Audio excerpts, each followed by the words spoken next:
Hello and welcome back to another OMNIHEROES video. In this video, we're just going to hopefully go through to Hell 74, and then what I'll do is I'm going to make a separate video on Hell 75. Now, these were the teams that I used in order to beat the bosses 50, the stage 50, part 1 and part 2. That video was released a couple of days ago, I believe at this point. So if you want to go check that out, you can do for a breakdown of these teams. Now, I think we're going to leave well enough alone. This team is very, very strong and seems to do the job. And as well, we do have a Mystifiers requirement, which is quite beneficial for us, seeing as how we're running our Mystifiers here as well. Another team setup that you can go for, you take out these two, and you would pop in Emily, and you would also pop in Astrid or Catherine here, either or. And the reason that you would do that is because of the Striker's synergy with Tsukiyomi as well. Now, with regards to my hope tree, I've maxed out energy consumption, or energy production, sorry. So you've got 5 of 5 on your positions 1, positions 2, and positions 5. And then I've maxed these out as well. So Grace of Hunters and Grace of Shadow, along with their associated nodes as well. So we do have the start of battle increases damage boost of all allies by 20% or 25%, and then damage reduction by 20% as well. I have invested a little bit into these, but it's not super relevant. You just need to get them up to level 2 in order to reach these up here. Now, you also have energy enhancement. So I get an additional 60% energy from slots 1, 2, and 5. So the more energy, the better, especially with this Grace of Shadow. Now, there are other options as well. You can go for Grace of Claw in position 2, or you can go for position 1 and have the Banish mechanic available. Now, the Banish mechanic isn't going to do too well in PvE. It will do relatively well in PvP, but I still think that the additional dodge here is the main thing that you should be concerned about. Every 20 energy, increase the dodge of all allies by 15%. That means if you get up to 200 energy, you don't consume any on the way there, which is it's very unlikely. But if you do, you get 150% dodge. So just something to keep in mind. So that's the build. Let's jump in and let's see how these teams do. Again, the primary focus of this first team, so that's having Elma here in this front slot, as well as the Undying Shield. So these are the artifacts that I'm using for this particular team. As you can see, whenever we get a crit, we do an additional strike, and as well, we have an additional chance of ultimating twice based on our base speed as well. So it's very, very strong build and works very well if Atrops were to get a double ultimate, swapping with Dahlia as well, increasing her own attack. Very, very strong, but the primary focus is Elma and this Undying Shield. So that is, for me, that is probably the strongest tactic that you can use in Rift Odyssey, alongside the artifacts that you can use. Now, as you can see, we are double ultimating with Elma, it seems. Maybe even a triple. No triple, unfortunately. But we have, in round 1, we've got our ultimate off with Elma already. And it's a very, very powerful effect, especially with Atrops. So Atrops here maybe will double ultimate. Yes, you will. And then what we're looking to do is we are now looking to switch. So we have switched with Atrops, or Dahlia switched with Atrops, and that's where we get this massive damage number down at the bottom. We even get a double here, which is going to take out...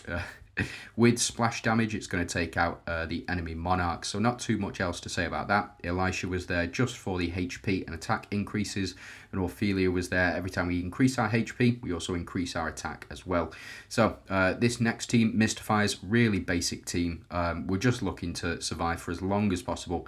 And what we do is we steal 1 million per corrode stack at the very start of each round, and as you can see, enemies have 10 corrode stacks on them, so we are stealing 10 million attack and 10 million defense. The enemies lose that, and we also gain that, which is why we shouldn't have too much of an issue when dealing with these guys as well. And as you can see, a lot of damage going towards Themis here, poor Themis. But these are our oof, that was a big hit. These are our relics. As you can see, I've gone for Horn, kept that in there just for the additional corrode strikes and the corrode damage. Very, very good. I'm very much enjoying it. And then you've got the healing spear, because we're doing a lot of healing on this team, especially because we're mystifiers. That happens naturally through the actual passive or through the synergy itself. We heal 25%, I believe, if you got 5 mystifiers.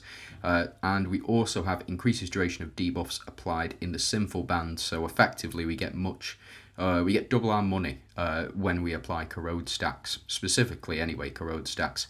It also counts towards burn, so burn will be applied for much longer as well. And all of this effectively culminates in Gaia. Now Gaia, she is really, really powerful, and a unit which I personally, I started a new game. No, I will not be putting it on here because it puts too much pressure on, but Gaia is the first DD unit that I got from the Oracle shop, and the reason for that is because I picked up a copy of Lancelot. Those two together, very, very strong, very powerful. Now what we're going to do is going to skip through the rest of these. We will potentially stop at the boss stages, so 55, 60, 65, 70 and 75, and we'll just skip through the rest. And I'll just break down how or what units you'll need in order to beat 55, 60, 65, etc. And if we need to make any changes to these teams themselves in order to win. Again, having Emily here, what Emily does, by the way, on that Mystifiers team, the reason that I've included her and not somebody like Astrid, for example, or Dullahan or Talos, is because Emily, at the start of battle, if you have her exclusive runes, she will apply 5 stacks of corrode. She also increases the corrode stack limit by 10 in total, so you do get up to that 30 stacks of corrode, which Gaia needs in order to become invincible.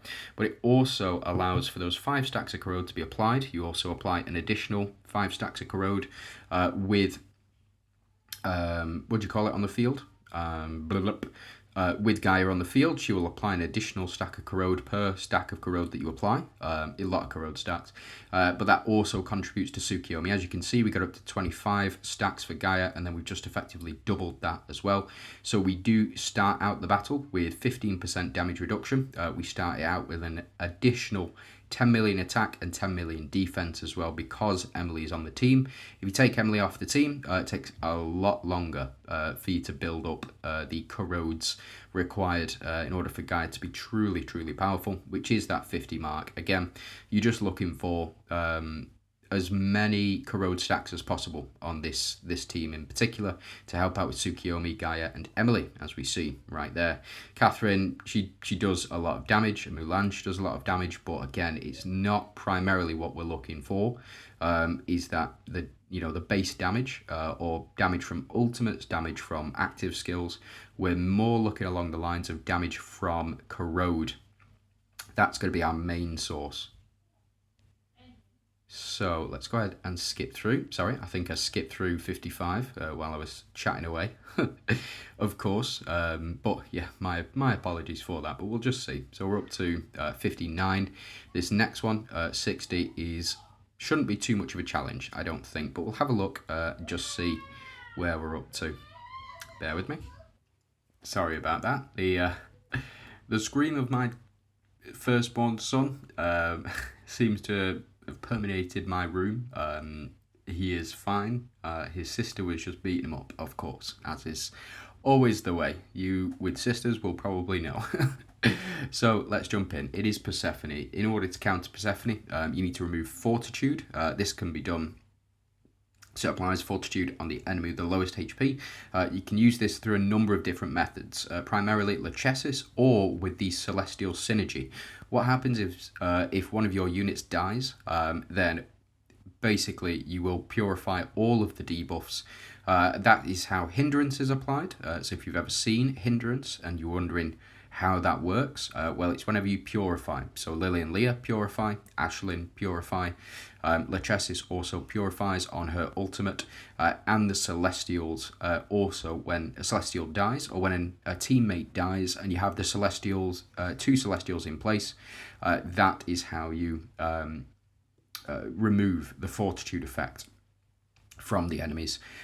This Fortitude effect here looks slightly different than normal, but I don't suspect we'll have any issues here whatsoever. Hopefully we get the switch with Dahlia. We get a double ultimate as well. That is very, very strong. And we get the switch with Dahlia. She's going to do massive damage. Not as massive a damage as I first thought, but it seems as though, yeah, that's looking a little bit healthier. And the splash damage, it does the business. So now we move on to the Mystifiers team. Again, I suspect no real difficulty with this because the corrodes will not be removed. That is another thing about the Celestials that you need to take into consideration. Is if an enemy has 2 Celestials on the team, say for example in Ellie's spot and in this Persephone's spot there were 2 Celestials, whenever one, say Sal or Solomon, go down, they will remove any corrode stacks, which is why you can't one-shot people if they have Celestial synergies in their PvP teams with Mystifiers. If they don't, it is hunting grounds for those corrode stacks. So as you can see here, we're only in round 1 and we have Emily has done her ultimate. That is because we've got Grace of Shadows in here as well. Fortunately, we've still got our Holy Shields up, but I think those will disappear very, very soon. That would have been Sal gone had it not been for that Fortitude effect. And now we get to reapply all of these Fortitude effects. And as you can see, Emily here proving why she's part of the team, doing massive damage to the enemy. Even more than Catherine, it seems. Very, very strong. So I think we've seen what we need to here. Let's jump in. And I'm going to be right back. Okay, so this time round, he was a dinosaur. So, you know, it is what it is. We didn't need to change any teams up. We now are on Ethereals as well. If you do have a strong Ethereals team, I suggest you use it.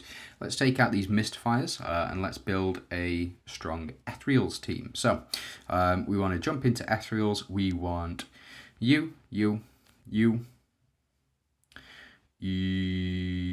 and Elisha is on this first team here. So that is the Ethereals team that you want. Realistically, that's the one that you want.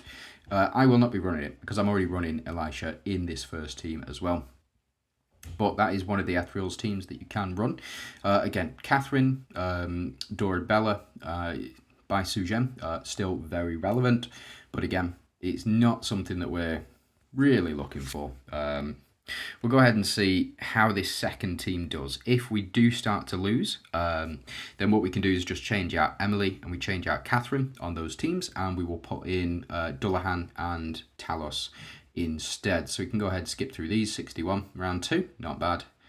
Easy enough, and then round 5, yes. So as you can see, that team there, the Mystifiers team, not doing altogether too well. We ended up with just Mulan and Emily left over. So what we're going to do is we're going to take out Emily, like we said, take out Catherine, and let's pop in Dullahan. And are you Celestial or Deviant? You are Celestial. So we do have a Celestial link in Mulan and Tsukiyomi already. Because I was going to say we can pop Talos in here, and it'll give us the 3 Celestials and 2 Deviant synergies as well, which is what we're looking for. We're looking for that shield at the start of battle, as well as the increased leech rate that we have, the overheal effects and all that sort of good stuff, and as well we're looking for that Celestial buff. The Celestial buff, I believe you get shielding and attack, or no, shielding and increased crit damage as well with Celestials on the team. You've also got 5 Royals on this team, which will give us, oof, flipping heck. Maybe it was just a bit of a fluke that we managed to get so far. I don't know though, I don't think so. We'll see. Where are we up to? Yeah. So it was just the, I think it was the Phantoms, Phantom Reflect team, or the Phantom Doom team that was giving us the problem. Very, very tough team to deal with, and typically what you want to do is you want to run as many Monarchs as you possibly can. As long as they're all coherent, you want to run as many as you possibly can. Now we do have here Emily, so applies Plague on all enemies, reducing HP by 50% every round. It's a permanent effect, is removed when enemy has 25 or more stacks of buffs, which should be fine for this team because she shouldn't even be able to apply it, because we will start the battle effectively with 25 or more buffs. That does include stuff like Shield and Holy Shield as well. So if you do want to, you could probably run Katrina in this build. Katrina does apply those shields on crit. So if you are running an Ethereals build in this, you do want to get Katrina's damage or crit damage as high as possible, or crit rate chance, I would suspect, is probably the best way forward. So we'll carry on watching this. Again, I don't suspect we'll have too much difficulty with this first team, even though, as I say, that Ophelia goes down, the rest of the team will not. And it just depends on how many ultimates we get with Atrops here. So we don't get very many, which is, it's not great. We do get 5,000 million here. And Dahlia to double ultimate, because she did get a crit. Does she get the triple? No, she doesn't. But Elma does get the dodge. So Elma will apply all this taunt. Ha! Taunt is useless in these very high-end stages, but if you are running Elma in lower stages, the taunt is absolutely fantastic. It does a lot of work. And here we go. As you can see, this is the power of Elisha. She's doing absolutely fantastic work, especially with that splash axe. Do not underestimate the power of that splash axe. Getting double damage is no joke. And there we go. So took about 2 rounds for us to burn them out effectively, and I think we should be good from this point onwards. So we'll power through all the way to 74. It's another 9 rounds to go, and it looks like the Phantoms really did a number on us. But we'll just see how well this team does. If not, we'll build another team. This is round 3. That's crazy stuff. Just Dullahan surviving this time round. He is a monster. They buffed him, they buffed his attack, and I believe they buffed some other stats of Dullahan's in a previous patch. I believe it was 2 seasons ago. But against the Phantoms, Phantom Reflect team or Phantom Doom team with some Mystifiers sprinkled in there. That team is probably, I would say, the strongest out of all of the opponents that you face. I would say that is probably the strongest team here. So we're up to 70. This is Onslaughts. This applies attack increase on the boss, and also increasing 25% attack. You can counter this with Dullahan or with Merlin. Merlin has become very relevant recently, and it's primarily because of Leviathan. So Leviathan is a Doom Monarch, and that means that we do get finally, we get our 3rd official Doom Monarch. You had Victoria, you had Cleo, who could substitute in that role. Very, very strong, but you wanted another actual Doom Monarch that fit into the build, and that is exactly what Leviathan does. Leviathan, she's Doom Monarch, and she reflects attacks back. So she redirects the damage, or at least the attack, directly back to the person attacking, which is a very powerful ability, especially in modes like this, where enemies are doing a lot of damage with their ultimate attacks, and this is going to be a difficult one. We'll see. So we'll watch it all the way through. That's 74, and we're up to 18 minutes, so it's not so bad. We've just got another, I would say, 2 or 3 minutes left to finish watching this, and then what we'll do is jump into 75 in the next one. So if you've not already, please do consider subscribing. I've hit my 1,000 subscribers, so I'm able to monetize my videos. You may have seen an ad already. Just want to say thank you very much for everybody who has subscribed. I hope you are enjoying the content still. And if you watched all the way to the end of this video and you're not subscribed, you clearly like OMNIHEROES, or you like my dulcet tones, one of the two. So if you jump on and subscribe, you'll get to see much more of that for a very long time to come, I suspect. But we'll see. So we have not switched with Dahlia just yet. I think we do need to switch. Ophelia goes down. What a shame. So she must have switched with Elisha. Means Elisha's going to do massive damage here. And the reflect damage, as you can see, we reflected a lot of damage all the way back. And we've done a lot of damage to them anyway with the splash axe. That is very, very important, and something to note as well. The first time that you kill these guys, they lose their reflect ability. So the front 2 units that died, Ayushta and Sylvan, they lose that reflect ability the first time they go down.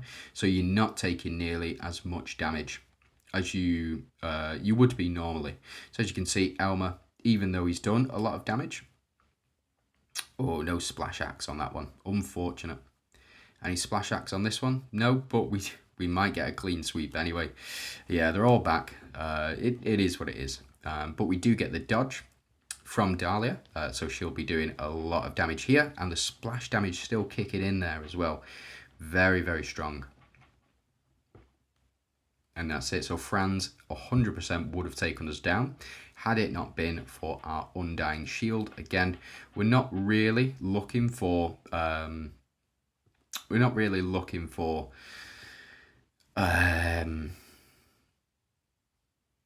anything in this team.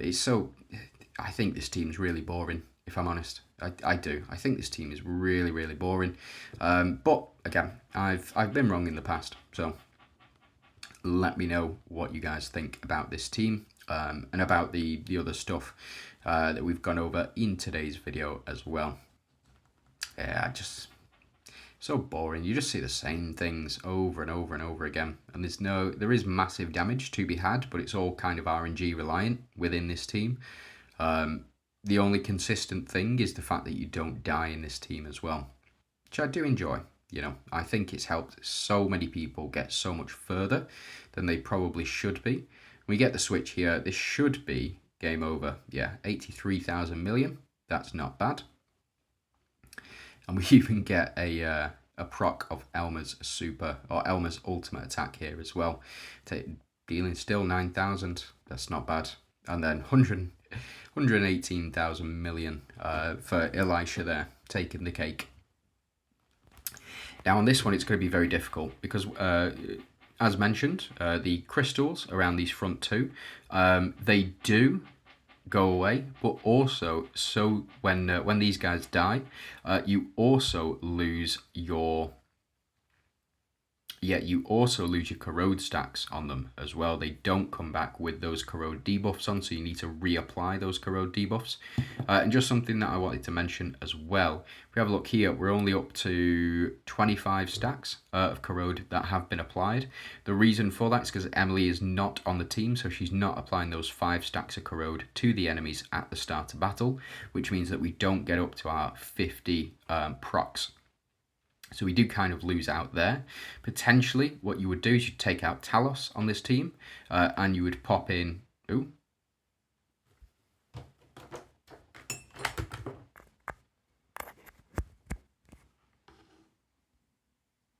That's why. Ha! I was on 1%. I bet all of the audio for this this video is messed up now. We'll see, though. We'll see. Would be nice if it wasn't. But if it has, then thanks very much. What I'm going to do, I'm just going to skip. We kind of know that we can't beat them.